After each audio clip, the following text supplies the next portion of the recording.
Álvaro de María, CEO de BitConsulting 360. ¿Qué tal, Álvaro? Buenos días, Muy buenas buenas, tardes. un placer estar de nuevo por aquí. ¿Cómo estáis? Bueno, ¿cuál es la situación actual de Bitcoin? ¿Está chocando con los 70.000 dólares? ¿Optimismo después de no haber perdido esos 60.000 e iniciar esa recuperación? Sí, yo sobre todo lo veo en los comentarios en redes sociales, ¿no? Y en los vídeos que se publican en YouTube. Siempre están algunos comentaristas o analistas que son muy catastrofistas, ¿no? Y siempre dicen la muerte de Bitcoin, Bitcoin se desploma, ¿no? Pero lo curioso es que cada vez que pasa más el tiempo, pues estos vídeos se publican con el precio de Bitcoin mucho más alto, ¿no? Por ejemplo, Garzón, el último vídeo que hizo sobre Bitcoin se desploma, lo hizo a 17.000 dólares. Ahora el que va a hacer esta tarde es a 70.000, ¿no? Pues bueno, y esto solo han pasado 3 años, ¿no? Entonces vemos que cada vez los mínimos de Bitcoin pues son bastante más elevados, ¿no? Y yo creo que es una cuestión de naturaleza, ¿no? De la naturaleza de las personas también, que van comprendiendo el activo, y de la naturaleza de Bitcoin, que esa oferta fija pues ayuda mucho a que en el largo plazo pues se tienda a revalorizar. Y en este caso, estaba a punto de estornudar. Álvaro, bueno, que decíamos que los 70.000 dólares en el punto de mira, ¿qué crees que es lo que le hace falta a Bitcoin? ¿Que haya algún guiño de la administración Trump después de que, bueno, pues parece que se haya pasado ese efecto desde octubre, ha perdido más de un 40% del valor? ¿Crees que hace falta algo más de respaldo? Porque la semana pasada Besen dijo que no iba ni mucho menos a favorecer el rescate de Bitcoin, que los bancos compraran Bitcoin. Sí, al final yo creo que es un error pensar que el precio de Bitcoin tiene que depender de lo que haga uno u otro político, ¿no? Yo creo que al final pues la adopción de Bitcoin se va dando de forma natural a medida que se entiende las propiedades que tiene, ¿no? Al final Bitcoin tiene muchas propiedades muy nuevas, muy únicas, permite tener una propiedad absoluta, permite tener el control sobre un activo real de forma absoluta, permite ser resistente a la censura, te permite tener un tipo de propiedad que no te pueden quitar, que no te pueden confiscar, te permite la privacidad en el ámbito digital, es muy fácil de dividir, muy fácil de transportar.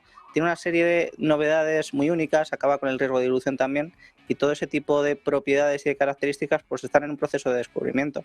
Así que más que Trump diciendo una u otra cosa, que yo creo que al final pues también es una manera de entender cómo el poder político va plegando la rodilla frente a Bitcoin, ¿no? Bitcoin es una creación bastante reciente, pensemos que solo tiene 17 años y ya es un tema de política nacional en Estados Unidos, ¿no? Donde los candidatos a la presidencia inician sus campañas electorales en conferencias de Bitcoin.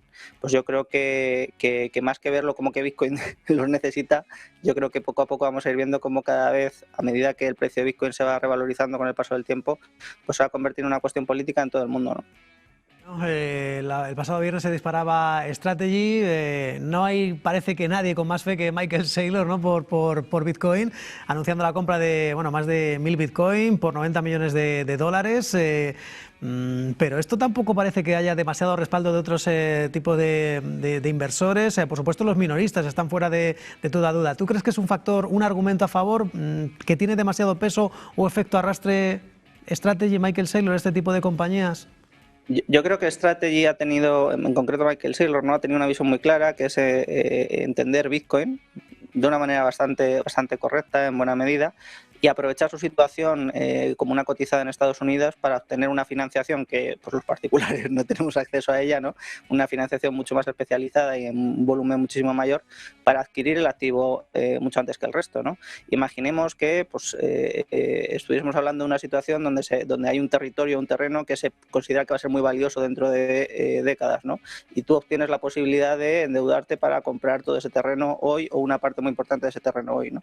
Pues eso es un poco la apuesta de Strategy. Entonces no es para valorarla en el corto plazo, sino a largo plazo. Y yo creo que las coberturas que ha hecho son bastante razonables, ¿no? Porque ha obtenido financiación también para cubrir los próximos 2 años de vencimientos de deuda y demás. Entonces tiene una posición cómoda hasta para los próximos 6 años, ¿no? Es decir, tenemos que estar viendo el precio de Bitcoin por debajo de 8.000 dólares para que la jugada le saliese mal. ¿Es posible? Pues bueno, no voy a decir que no es posible, pero lo veo francamente complicado, ¿no? Entonces yo creo que la jugada le va a salir bien y yo creo que los que se están viendo más arrastrados son todas las tesoreras que se incorporaron después, ¿no? Y que veo que lo tienen un poquito más difícil porque no tienen todo ese apoyo financiero que sí que supo captar Strategy muy bien y sobre todo el timing, ¿no? Que al final pues los tiempos de Saylor han sido mucho mejores que el de las alternativas. Pero aún así yo creo que que él simplemente pues tiene un convencimiento muy alto y ya ha hecho su apuesta, ¿no? Y al final lo único que está haciendo es ser coherente con esa apuesta, con ese razonamiento y con ese y ser muy valiente en esa apuesta, porque hay que tener mucho mérito para no parar de comprar de forma permanente. Pero al final esa seguridad, pues igual que la del que sabe que está comprando un terreno que va a tender a revalorizarse mucho, pues lo mismo, ¿no? Cualquier oportunidad de descuento, cualquier cosa, pues es una oportunidad para seguir comprando, para seguir comprando, para seguir comprando. Y eso yo creo que sí que anima, a lo mejor no tanto a institucionales, que yo creo que más o menos están planos, ¿no? Ha habido mucho cambio al oro también y volverá el oro y la plata, pues volverá una parte también importante a Bitcoin y esos flujos irán produciéndose. Hay que estar preparados para las curvas y sobre todo foco siempre puesto en el largo plazo. Álvaro de María, CEO de BitConsulting 360, un placer, buenas tardes y gracias. Un auténtico placer, nos vemos. Sergio de André, de la empresa Sergio Crypto. Sergio, muy buenas tardes, ¿qué tal? ¿Cómo te encuentras? Cuéntanos. ¿Qué tal? Muy buenas tardes, muchas gracias por la invitación y nada, un placer estar aquí aportando. El placer, como siempre, es nuestro. Lo primero que te quería preguntar, perder, Sergio, los $70.000 no es simplemente, parece, un número, es algo más parecido a psicológico. ¿Qué significado y qué significado puede tener realmente esta caída del Bitcoin en el día de hoy? Bueno, realmente venimos también de una fuerte caída de la semana pasada. Ya lo comenté aquí justamente hace unos pocos días, aquí en directo con vosotros, que bajo mi punto de vista no era un movimiento normal. Tiene que haber algo que haya provocado esta caída. Lo único que, a diferencia de otras caídas, realmente no hemos visto todavía el motivo real que hay detrás de todo esto, ¿no? Hemos tenido la cuarta peor caída desde la caída de FTX, desde el COVID, desde la caída también de Terra Luna, pero esta vez no hemos encontrado todavía ese motivo real que bueno, justifique esta caída, ¿no? Yo lo dije la semana pasada y lo sigo pensando. Bajo mi punto de vista, creo que a raíz de la liquidación que hubo el 10 de octubre, ahí algo se ha roto. Algún broker, alguna empresa que estuviera sobreapalancada en Bitcoin, de alguna manera no le ha quedado más remedio que, digamos, vender sus posiciones para poder pagar a los acreedores. MicroStrategy ya hemos visto que no era la segunda teoría que os comenté, que bueno, en este caso hoy mismo ha anunciado que ha vuelto a comprar Bitcoin, por tanto digamos que supuestamente, pues bueno, tiene esos fondos de reservas que está utilizando para volver a recomprar, independientemente de que nos guste o no o la estrategia de Michael Saylor, que personalmente sobreendeudarse para comprar tanto Bitcoin yo creo que no es bueno. Y sobre todo, pues bueno, después de ver esta reacción, ¿no?, que comentabas de los 60.000 a de nuevo a superar los $70.000, pues bueno, hemos abierto ahora, en este caso, pues bueno, un poquito por debajo. De momento nada alarmante, pensar que gran parte de la caída que vimos el otro día, después de la subida, después del rebote en los 60.000, digamos que hemos recuperado mucho terreno, es decir, gran parte de lo perdido el otro día. Y bueno, bajo mi punto de vista, pues ahí ahora mismo está el objetivo, ¿no? O sea, recuperar en este caso los $70.000. Hay noticias importantes esta semana, como el dato de inflación, como ver si de nuevo se produce un nuevo shutdown en el gobierno de Estados Unidos para ver si cierra. Esto lo que haría sería aumentar la incertidumbre. Están subiendo también las apuestas en Polymarket de que Estados Unidos podría atacar a Irán hoy mismo. Vamos a ver si esto es verdad. Sabéis que parece que el ataque nunca llega, ¿no? Es como que se lleva gestando muchas semanas, pero no llega.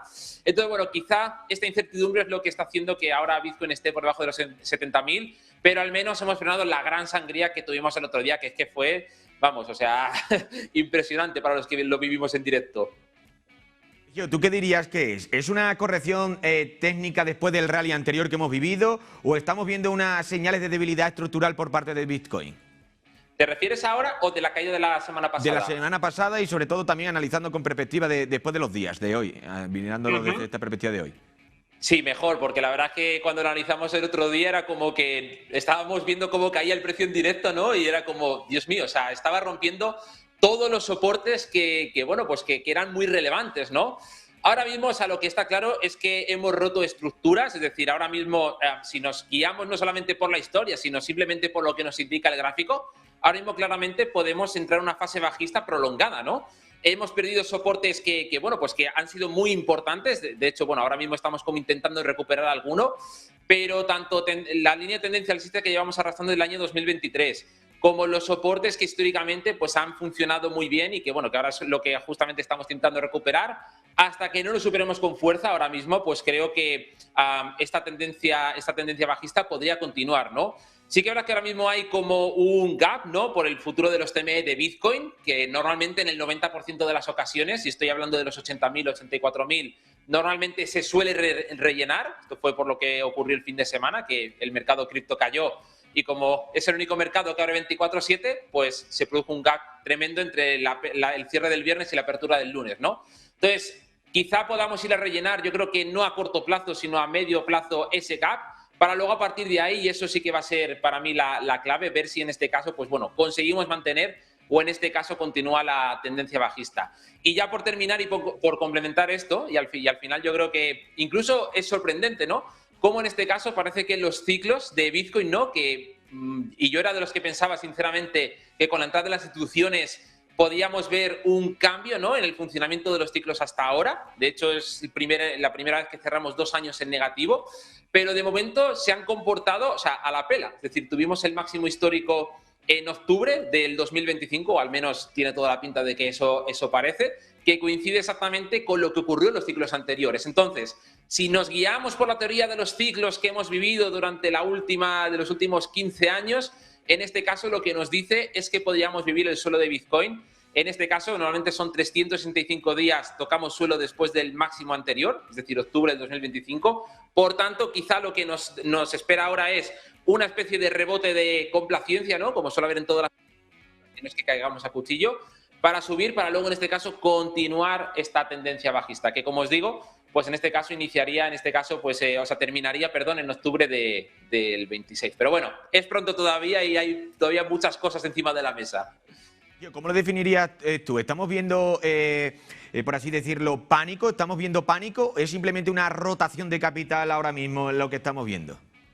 No, o sea, ahora mismo, o sea, el sentimiento es de pánico, o sea, es de miedo extremo, lo dicen los indicadores. De hecho, históricamente, cuando entramos en zonas de miedo extremo por debajo de los 10 puntos, históricamente han sido los mejores momentos para acumular. O sea, y no lo digo yo para aquí animar a la gente a que compre, sino que al final nos lo dice la historia. Estamos en niveles de sobreventa, que esto pues es un indicador que ha funcionado. Para mí es el mejor indicador de la historia de Bitcoin. Cuando el RSI suele marcar niveles por debajo de 30, que es justamente lo que ocurrió la semana pasada, lo que ha venido a marcar son buenos puntos de acumulación. Ojo, que esto no quita que, como digo, pues podamos ver rebotes pues a corto plazo, y ahí es donde muchas veces vuelve a cambiar el sentimiento, como que lo peor ha pasado, ¿no?, para luego, pues en este caso, seguir cayendo. Pero bajo mi punto de vista, yo creo que todavía hay miedo extremo en el mercado, todavía, digamos, el sentimiento unido a lo del 10 de octubre, pues es un sentimiento, por un lado, de frustración de la gente pues que ya ha invertido y ahora mismo no sabe qué hacer con las inversiones, más en este caso, pues es que pensar que incluso las instituciones ahora mismo pues están en pérdidas, ¿no? Entonces, si estos grandes jugadores están en esta situación, pues ¿cómo va a estar el inversor retail? Sobre todo aquel que entró pues a finales del 2025. Entonces, ahora mismo pues, el sentimiento es el que es, y salvo que haya una noticia así, digamos, como algún tipo de catalizador que cambie el sentimiento del mismo, pues yo ahora mismo pues creo que tenemos que tener cautela ante este escenario. Hablabas también de MicroStrategy hace escasos segundos, de que había invertido en gran cantidad recientemente. No sé qué mensaje le está enviando la compañía ahora también al mundo, si es un buen momento ahora para invertir y si es ahora la oportunidad cuando deben invertir en Bitcoin. No sé si ese es el mensaje que envía la compañía. Hombre, desde luego hay mejor oportunidad que hacerlo en los 120.000 o en los 100.000 incluso, ¿no? O sea, al final... una de las cosas que más temor había dentro del sector no era, en este caso, pues que MicroStrategy cayera, porque estamos hablando de la empresa con más Bitcoin del mundo, ¿no? Entonces, si de alguna manera, y yo creo que al final esto ha estado orquestado por, sobre todo, pues JP Morgan, que esto es opinión mía, de que el 10 de octubre, pues a través de ese comunicado que propuso que MicroStrategy saliera del fondo MSCI, para básicamente hundir a MicroStrategy y que de alguna manera pues soltara sus Bitcoin. Esto es opinión, ¿vale? No tengo la verdad, pero tengo sospechas, porque justo a la semana siguiente lanzó un comunicado en el que iban a lanzar un producto basado en Bitcoin, pero bueno, ahí lo dejo. Pero a mí, bajo mi punto de vista, y retomando la pregunta que me decías, o sea, creo que es buen momento, ¿no? Y vuelvo a repetir, o sea, más allá del miedo extremo que hay, más allá de todo, al final... Los mercados son muy simples, es decir, compra en miedo y vende en euforia, compra barato para vender caro. Eso sí, evidentemente, pues hay que hacerlo con estrategia. Es decir, ahora tú no puedes marcarte un all-in, que esto es lo que le pasa a mucha gente, ¿no? Que invierte por emociones. Sobre todo le pasa cuando sienten que se le escapa la oportunidad, cuando Bitcoin estaba en 125.000, que salía hasta en los medios de comunicación, ¿no? Ahí es donde la gente pues quiere comprar y realmente es todo lo contrario. En momentos donde todo el mundo está sobrevendido, en momentos de pánico extremo, pues lo interesante es hacer un DCA, pero en puntos de soporte importantes, ¿no? Los 60.000 fue un punto de soporte importante, porque además es un número psicológico muy importante. Y a partir de ahí, pues bueno, pues ir haciendo compras escalonadas a lo largo del tiempo, porque al final los fundamentales de Bitcoin no han cambiado, es decir, los fundamentales siguen ahí. Hemos tenido una gran caída, que todavía está por ver un poco por qué ha sido. Ya os digo que mi teoría es porque ha habido alguna empresa, algún fondo, lo que sea, que bueno, pues que ha tenido que vender sus Bitcoin para de alguna manera sobrevivir, porque había mucho sobreapalancamiento también, pero los fundamentales siguen ahí. Por tanto, si haces compras inteligentes con cabeza en zonas de soporte clave, pues yo estoy convencido de que a medio y largo plazo pues van a ser buenas compras, al igual que lo fueron cuando Bitcoin estaba en $15.000, que ahí pues todo el mundo lo daba por muerto, ¿no? Para ir terminando ya, Sergio, quería preguntarte, si tuvieras que proyectar el mercado a 12 meses vista, ¿qué escenario ves más probable ahora mismo que pueda ocurrir? Esta es la gran pregunta, ¿no? El tema de la bola de cristal y ver qué puede pasar en los próximos 12 meses. Es que al final en el mundo cripto, anticipar algo justamente un año después es harto complicado, ¿no? Porque ¿quién se iba a imaginar que hace 6 meses que estábamos celebrando los máximos históricos en Bitcoin, ahora de repente estemos en esta situación, ¿no? Por tanto, es muy difícil predecir, pero sí que es verdad que, vuelvo a repetir, al final se va a basar un poco en cómo reacciona el mercado, ¿no? Y sobre todo si va a seguir, en este caso, la teoría de los ciclos que hemos seguido viviendo en los últimos 15 años.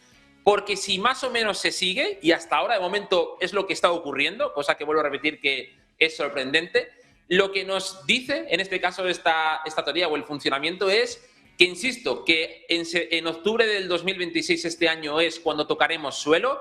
Más o menos el suelo podría estar en torno entre los 38.000 o 40.000 dólares. Y a partir de ahí, pues bueno, sufrir una etapa, digamos, de más lateralidad, pero subiendo de forma progresiva, para luego ya, en los próximos meses, pues intentar recuperar pues, cuotas mayores, ¿no? Todavía en este caso los máximos pues se quedarían lejos, es decir, esto sería... Si esto fue en 2022, pues sería en este caso pues 2028, si no estoy calculando mal, volver a romper máximos históricos. Pero es que al final es muy difícil porque, lo dicho, al final tenemos grandes jugadores, grandes instituciones que en otros ciclos no teníamos. Antes éramos 4 chalados los que estábamos invirtiendo en este mundo y ahora tenemos bancos, tenemos instituciones. Mañana, por cierto, que se pasa por alto, ¿no? Pero mañana va a haber una reunión en la Casa Blanca para de alguna manera llegar a un acuerdo, porque hay ahora mismo un desacuerdo entre los exchanges, en este caso Coinbase, y los bancos, para, digamos, determinar la regulación cripto. Entonces, mañana va a haber una reunión en la Casa Blanca para determinar esto, es decir, el mundo cripto va a avanzar. Entonces, lo dicho, ahora tenemos grandes jugadores que antes no había.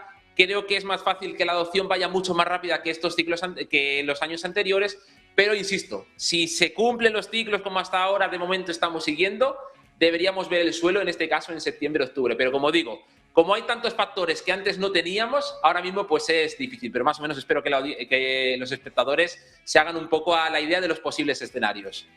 Seguro que se hacen a la idea de esos posibles escenarios. Esperemos que se cumplan, como dices, esos ciclos del Bitcoin. Por lo tanto, estaremos muy pendientes del mercado de las criptomonedas, también de lo que ocurra mañana. Sergio de Andrés, de Sergio Cripto, muchísimas gracias, como siempre, por pasarte por esta casa, por Negocios Televisión. Como decimos en esta casa, buen día y, sobre todo, buen negocio. Que tenga buen día.